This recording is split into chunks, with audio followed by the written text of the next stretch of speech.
di dalam hidup kita di tengah-tengah masa pandemi ini. Ya, ada banyak hal yang kita alami. Ya, bisa saja ada kita mengalami bosan, stres, gitu. Tapi ada juga kadang-kala kita mengalami sukacita. Amin. Tapi itulah bagian hidup yang Tuhan izinkan untuk kita harus jalani. Nah, kalau kita tidak mengalami itu, kita tidak melihat betapa Tuhan itu dahsyat dan ajaib dalam hidup kita. Nah, saudara, pada malam hari ini saya akan mengajak kita untuk melihat satu bagian firman Tuhan yang terdapat di dalam Yohanes 10 ayat yang ke-10. Nah, semua sudah tahu ayat ini, ya, karena ini adalah ayat hafalan, ya. Jadi ayat ini bunyinya demikian, aku datang supaya mereka mempunyai hidup dan mempunyainya dalam segala kelimpahan. Nah, malam hari ini kita akan bersama-sama belajar tentang rencana Allah bagi setiap kita. Rencana Allah bagi umatnya yang percaya kepada Tuhan. Bahkan ya, sebelum kita berpikir tentang Allah, atau sebelum kita ada di dalam dunia ini, Dia telah merencanakan sesuatu yang sangat indah di dalam hidup kita. Amin. Ya, bahkan sebelum mama dan bapak kita ketemu pacaran, Dia sudah ada di dalam benak pikirannya untuk hidup saudara. Ya, saudara-saudaraku yang dikasihi oleh Tuhan, mengapa kita ada di dalam dunia ini? Ada banyak pertanyaan yang ditanyakan dari miliaran orang terhadap dirinya, bahkan terhadap orang lain. Seorang filsuf yang terkenal, yang punya murid banyak, ada kurang lebih 250 murid yang tersebar di seluruh dunia.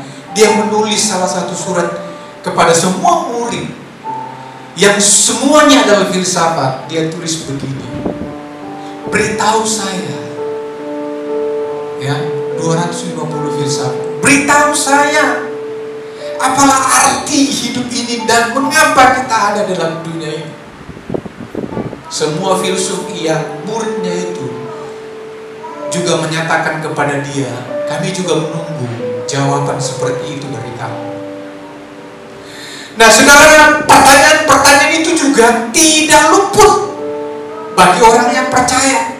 Apalagi kalau dia mengalami tekanan, pergumulan, apalagi di masa pandemi saat ini. Banyak orang bertanya, Tuhan, kapan pandemi ini selesai? Amin. Waktu Pak Ferdi tanya sama saya bilang, kalau sudah genap apa yang Tuhan rencanakan, maka selesailah itu. Iya kan? Kalau belum selesai rencana Allah itu, maka belum selesai, saudara. Maka kita nikmatilah pandemi ini, ya, hampir kurang lebih 3 tahun. 2019, 2020, 2021 kita sudah lewati. Sebentar lagi kita mau Desember karena sudah Agustus. Bulan depan kita sudah nggak tahu kita bisa bikin Natal atau tidak. Amin. Mudah-mudahan kita bisa bikin Natal, gitu kan. Jadi ini mengapa kita ada di dalam dunia ini? Jawabannya ada dalam Kejadian. Di dalam kitab Kejadian Allah telah menjelaskan sedemikian rupa. Bahkan ketika Dia ciptakan kita, Dia sudah merencanakan sedemikian rupa apa yang harus kita lakukan. Saudaraku yang dikasihi oleh Tuhan, poin yang pertama yang harus kita pelajari pada malam hari ini, semuanya diawali dengan Allah.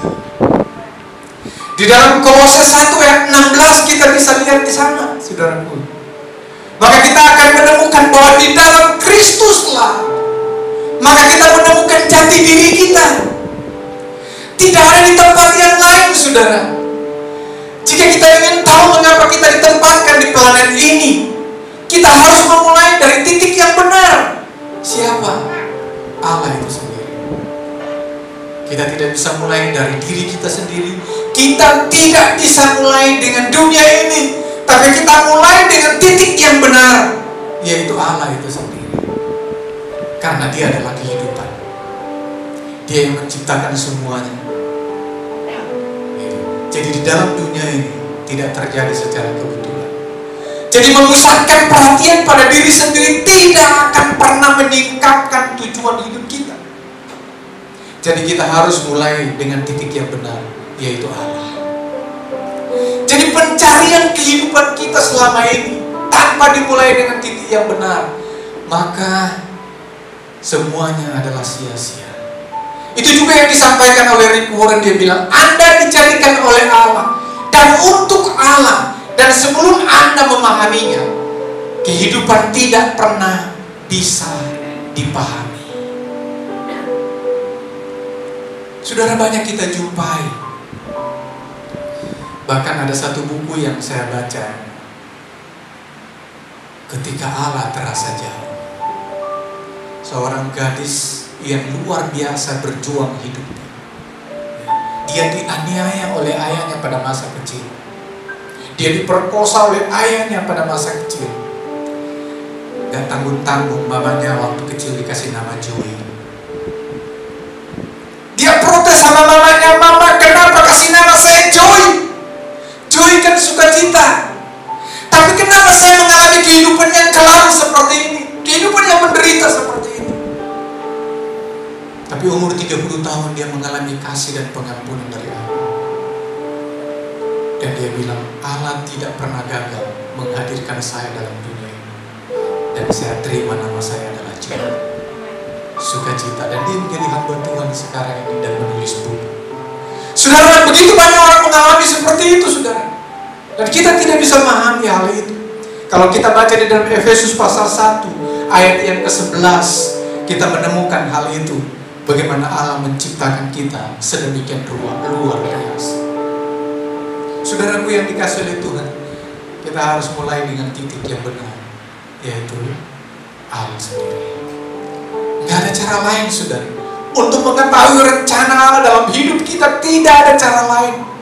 Saudara, ada begitu banyak orang atau manusia berusaha mencari titik yang salah. Yang pertama dia mencari dengan titik yang benar, yaitu Allah sendiri. Ada orang yang mencari titik yang salah dengan cara materialisme dan jabatan, dan itu tidak akan pernah ditemukan. Yang kedua, saudara, kita ada dalam dunia ini bukan karena kebetulan. Ada banyak orang yang menolak dengan kehidupan kita, tapi kita ada dalam dunia ini. Firman Tuhan mengatakan kita ada dalam dunia ini bukan karena kebetulan. Yesaya 44 ayat yang kedua, saudara bisa baca di sana. Ya. Kelahiran Anda bukanlah suatu kesalahan atau kesialan, dan kehidupan Anda bukanlah yang tidak diharapkan dari alam ini. Saudara, kalimat ini saya sedikit kurang setuju dan protes di dalam hati dan pikiran saya. Kenapa? Ada banyak orang yang lahir di dalam dunia ini tanpa ayah, bahkan tanpa ibu. Dia jalani kehidupan ini. Dia memberontak kepada Tuhan. Tuhan, kenapa Kau izinkan aku ada dalam dunia ini? Kalau aku hanya menderita seperti ini, kenapa aku lahir? Bukankah ada begitu banyak orang yang mengatakan seperti itu?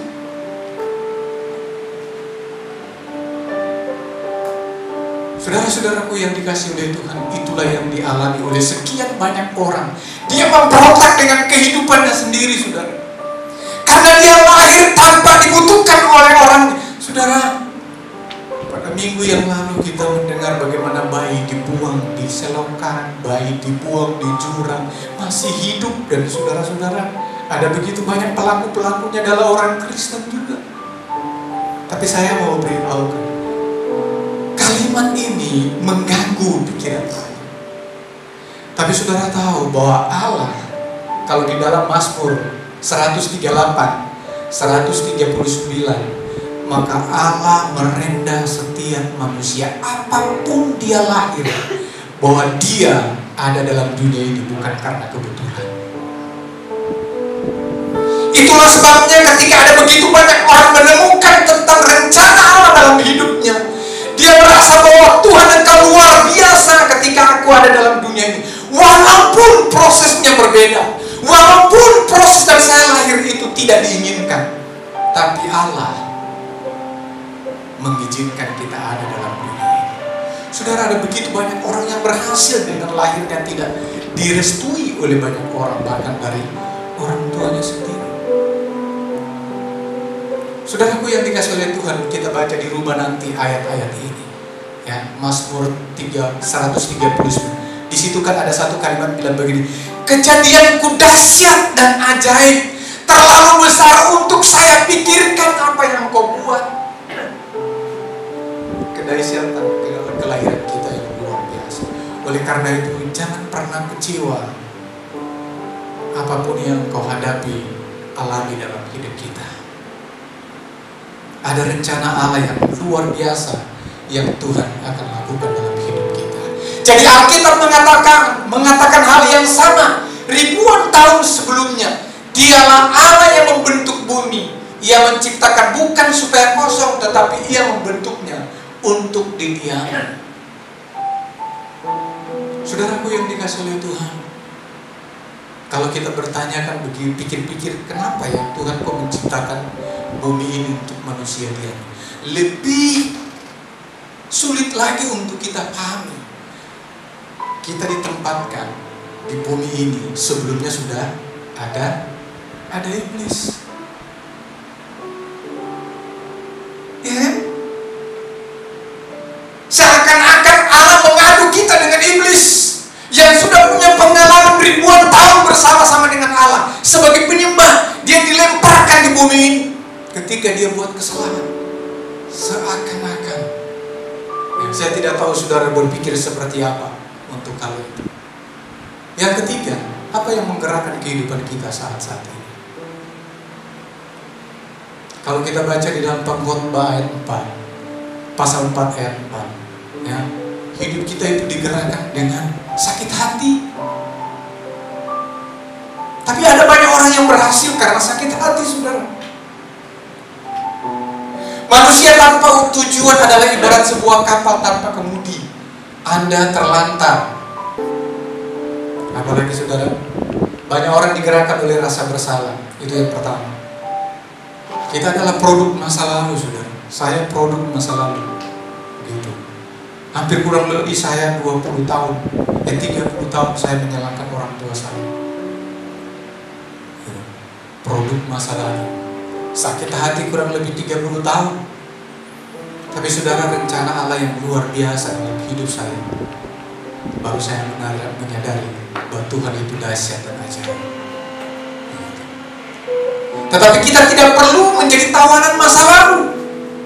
Di mana kita bisa membebaskan hal itu? Di mana kita bisa pulih untuk hal itu? Satu-satunya saya. Gak ada cara lain, saudara, dengan titik yang benar. Yang kedua, banyak orang digerakkan oleh kebencian dan kemarahan. Nah, ini kita lihat, kebencian selalu lebih melukai Anda ketimbang orang-orang yang Anda benci. Ingat, jadi kebencian selalu lebih melukai Anda daripada orang yang Anda benci. Oleh karena itu, daripada melukai hati Anda, hidup Anda, lepaskan aja semuanya.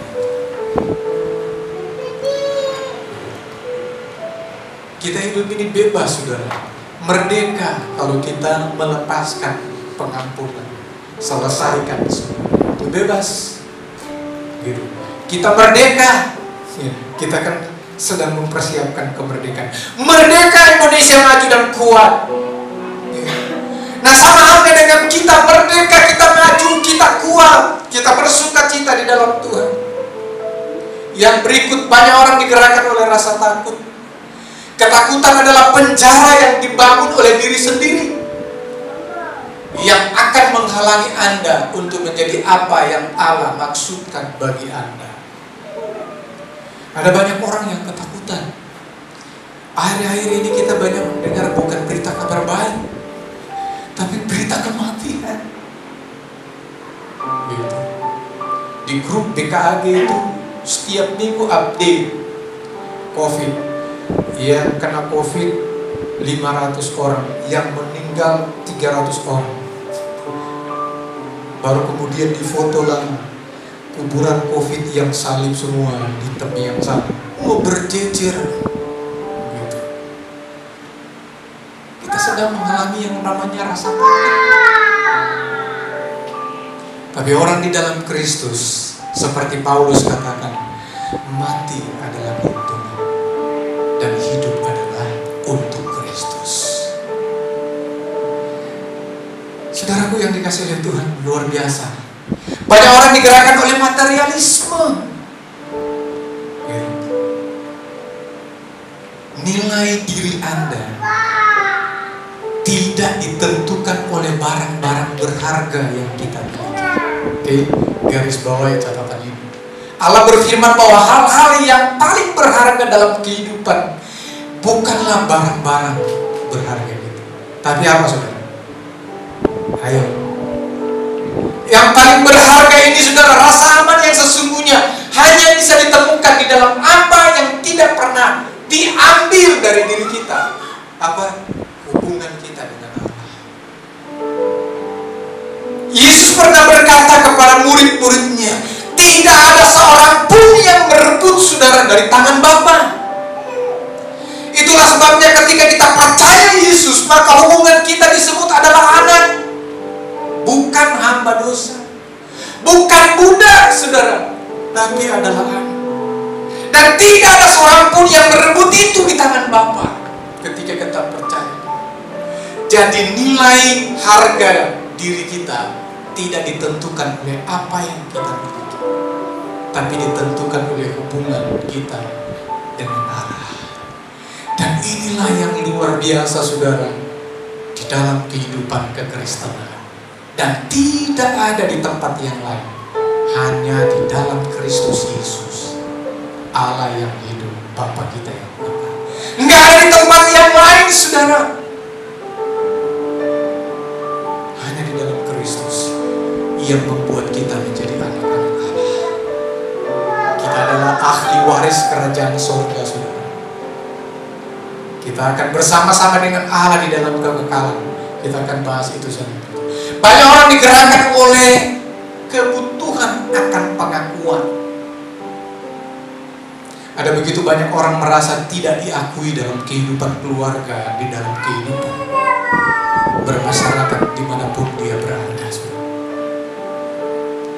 Dikendalikan oleh pendapat orang lain, kamu begini, engkau begitu, aku begini, engkau begitu. Sama saja. Makanya ada lagu,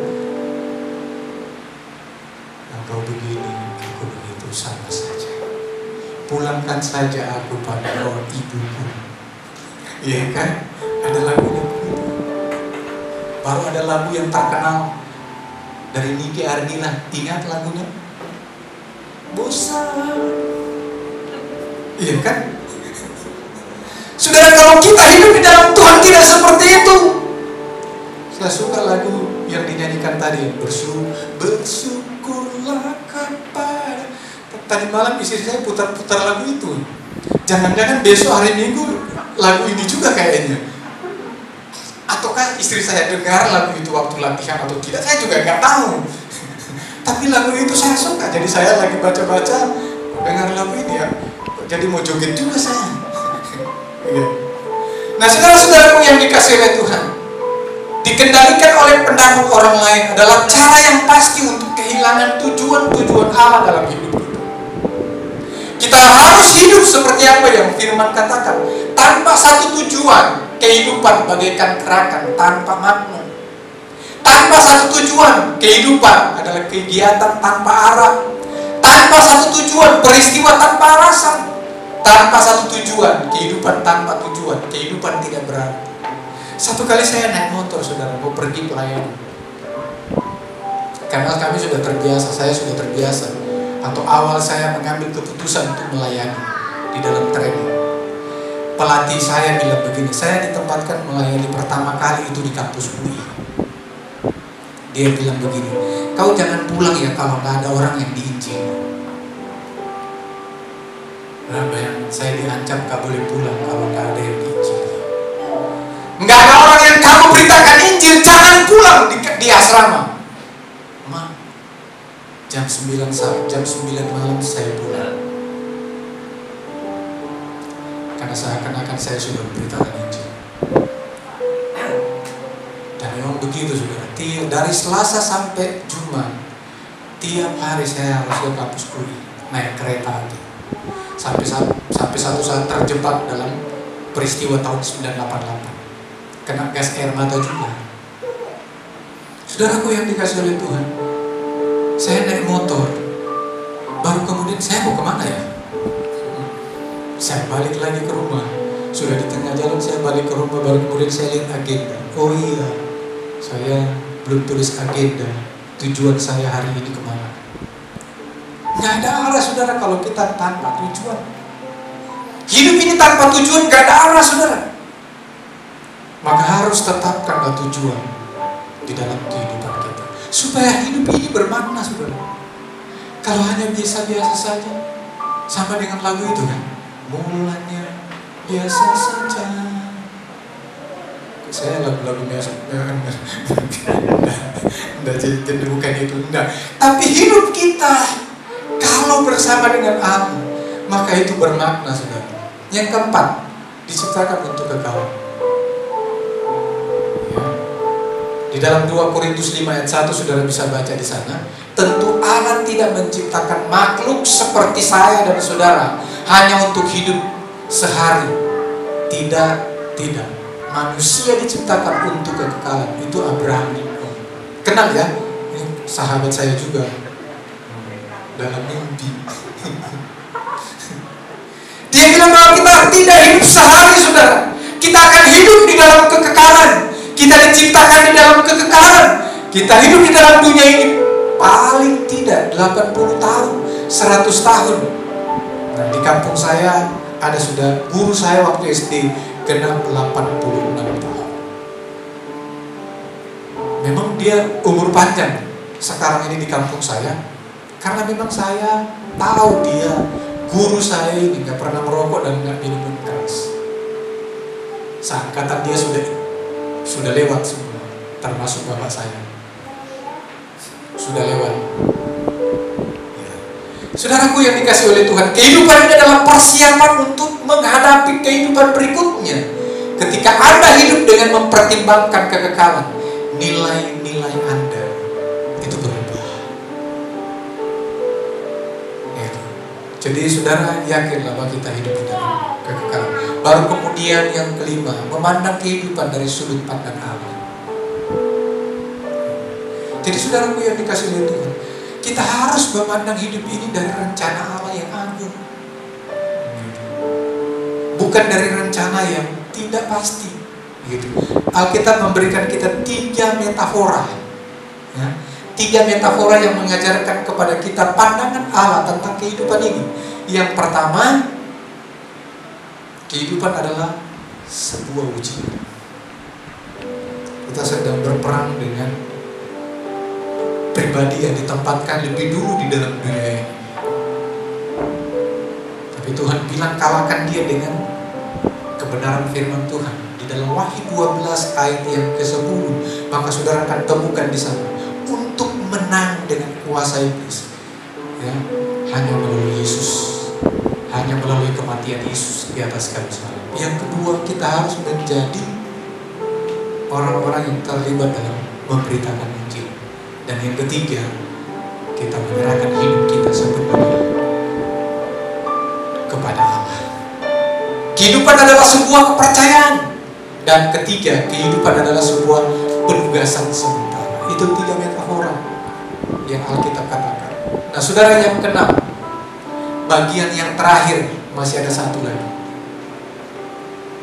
Yang keenam adalah kehidupan adalah suatu penugasan sementara. Ya, di sini sedikit akan membahas Mazmur 39 ayat 5, baru kemudian Mazmur 119 ayat 19. Ya, saudara bisa lihat di sana identitas Anda di dalam kekekalan dan tanah air Anda adalah surga.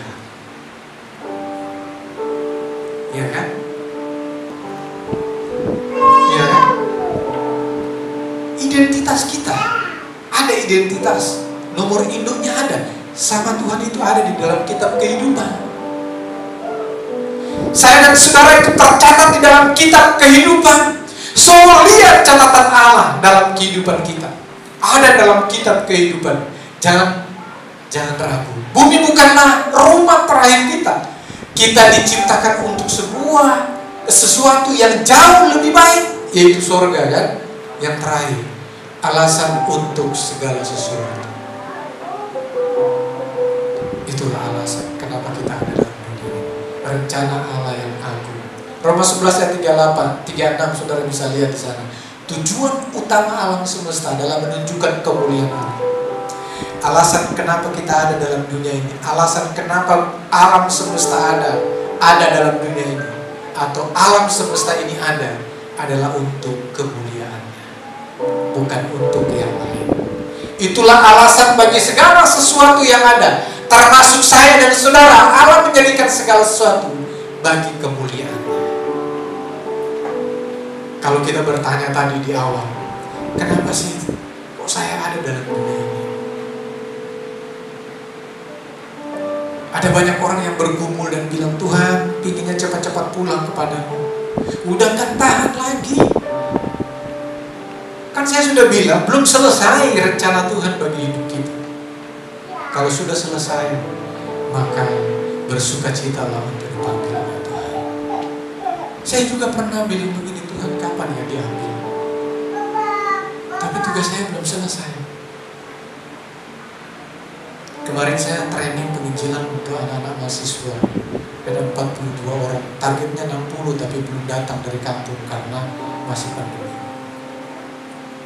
Setiap minggu mereka harus menginjil karena itu menjadi tugas tanda tangan. Kalau masuk di STI harus tanda tangan, harus menginjil 16 orang satu bulan.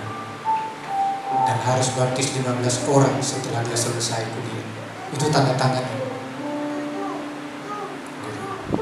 Nah, saya mendampingi itu. Saudaraku yang dikasih oleh Tuhan, hidup bagi kemuliaan Allah adalah prestasi terbesar. Wah, ini saya suka. Jadi hidup bagi kemuliaan Allah adalah prestasi terbesar yang bisa kita capai dalam kehidupan kita. Jadi ketika kita hidup untuk memuliakan Tuhan, maka itu adalah prestasi yang terbesar. Kalau saudara ditanya sebagai mahasiswa, apa pengalaman terbesar? Apa kebahagiaan yang terbesar dalam hidupmu? Ketika saya mendapatkan nilai A atau lulus cum laude. Seorang bisnismen ketika ditanya apa prestasi terbesarmu? Ketika saya mendapatkan proyek triliun. Saya akhirnya suka berandai-andai. Kalau saya dikasih proyek kayak membangun yang Pak Habibie punya, tentunya saya tidak bisa, walaupun dikasih. Mau paksa pun saya tetap gak bisa. Karena saya bukan lulusan sarjana teknik sipil dengan arsitek. Nggak bisa memang. Tapi kalau saya disuruh cari jiwa, disuruh untuk memberitakan kabar baik, saya bisa. Karena itu adalah panggilan saya. Kalau saya disuruh hitung 2 akar 10, maka saya bisa. 2 kali 2 adalah 10, maka saya bisa. Saya salah tadi.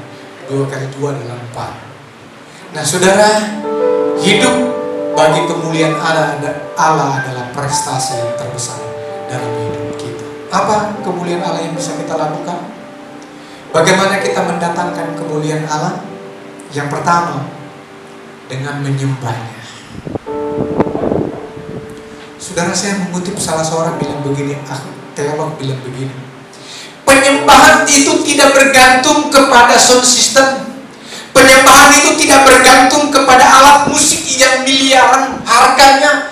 Tapi penyembahan sesungguhnya adalah penyerahan diri secara total di hadapan Allah. Itu adalah penyembahan. Maka ketika engkau menyembah Tuhan tanpa lagu, dengan penyerahan total dalam hidupmu, maka itu adalah penyembahan yang sejati di dalam hidup. Oleh karena itu, ketika engkau mengalami tekanan dan luar biasa, bahkan duka, ketika engkau berlutut di hadapan Tuhan, itu Allah senang dengan penyembahan. Saudara, yang kedua penyembahan adalah bukan. Yang kedua adalah dengan mengasihi orang-orang percaya yang lain. Saudara, kita tidak bisa menjadi orang Kristen yang egois.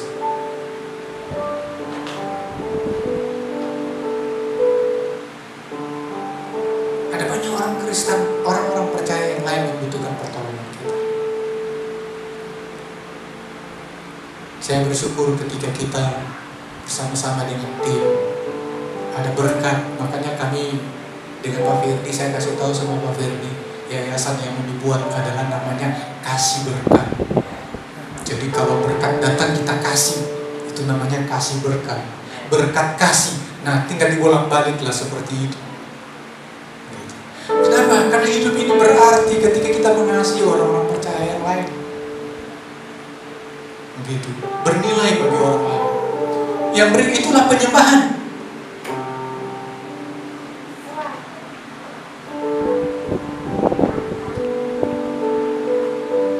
Yang ketiga, dengan menjadi seperti Kristus. Saudara, semua kita sudah tahu tentang hal ini. Saya tidak akan panjang lebar di sini.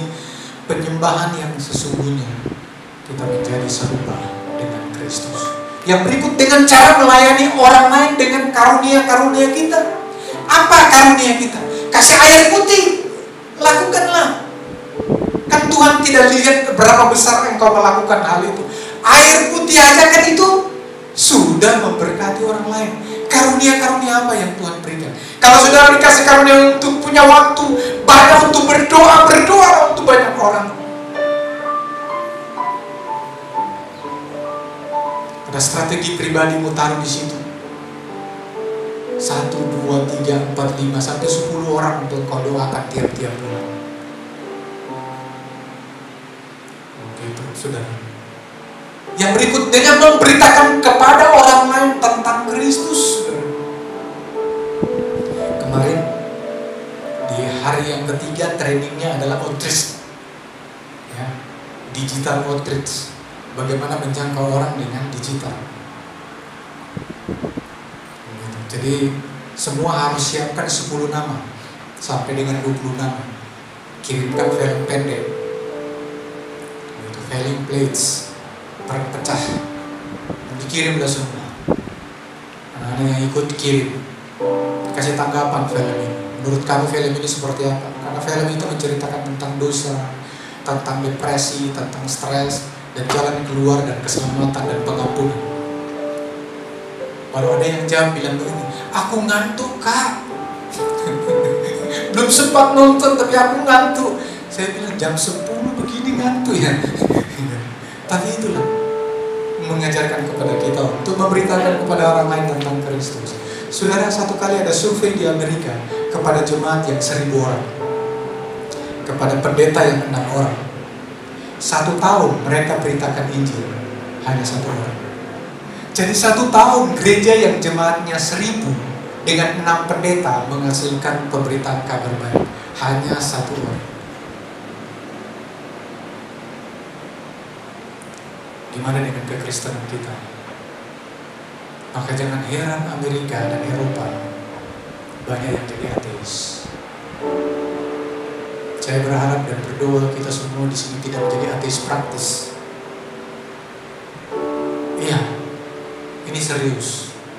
Karena Matius 28 ayat 20 sampai dengan ayat 18 sampai 20 itu adalah tidak bisa ditawar-tawar. Ketika kau percaya kepada Tuhan, maka kau harus terlibat di dalam pemberitaan kabar baik. Suka atau tidak suka dalam kekristenan, kau tidak bisa memilih untuk tidak memberitakan kabar baik. Harus. Karena itu dalam perintah. Saya ingat cerita waktu di Aceh, waktu tsunami di Aceh. Ya, istri saya masih punya anak kecil, baru kemudian saya diperintahkan untuk ke Aceh, untuk melayani di Aceh. Hampir kurang lebih 2 minggu. Sulit untuk mengambil keputusan, tapi saya harus pergi. Lalu kemudian ketika saya pergi ke sana, saya melihat bagaimana mereka begitu bergumul dan begitu stres dengan tsunami yang ada. Bebas saja mereka untuk berdoa dalam nama Yesus, nggak nolak seperti yang dulu-dulu sebelumnya. Tapi kalau waktu itu tiba, engkau harus memberitakan kabar baik, lakukanlah itu. Sudah ada orang-orang sebenarnya ingin membutuhkan mendengar tentang Yesus mengasihimu dan Dia mempunyai rencana yang indah dalam hidup. Mereka ingin mendengar tentang hal itu. Seperti Roma bilang kan, bagaimana mereka mau mendengar tentang Kristus kalau tidak ada yang memberitakannya? Bagaimana mereka mengalami perubahan dan percaya dan diselamatkan kalau tidak ada orang yang beritakan kabar baik kepada mereka? Ini menjadi tugas yang sangat penting buat kita. Terima kasih banyak. Sampai ketemu di lain waktu dan kesempatan. Mari kita berdiri, kita nyanyikan pujian ini.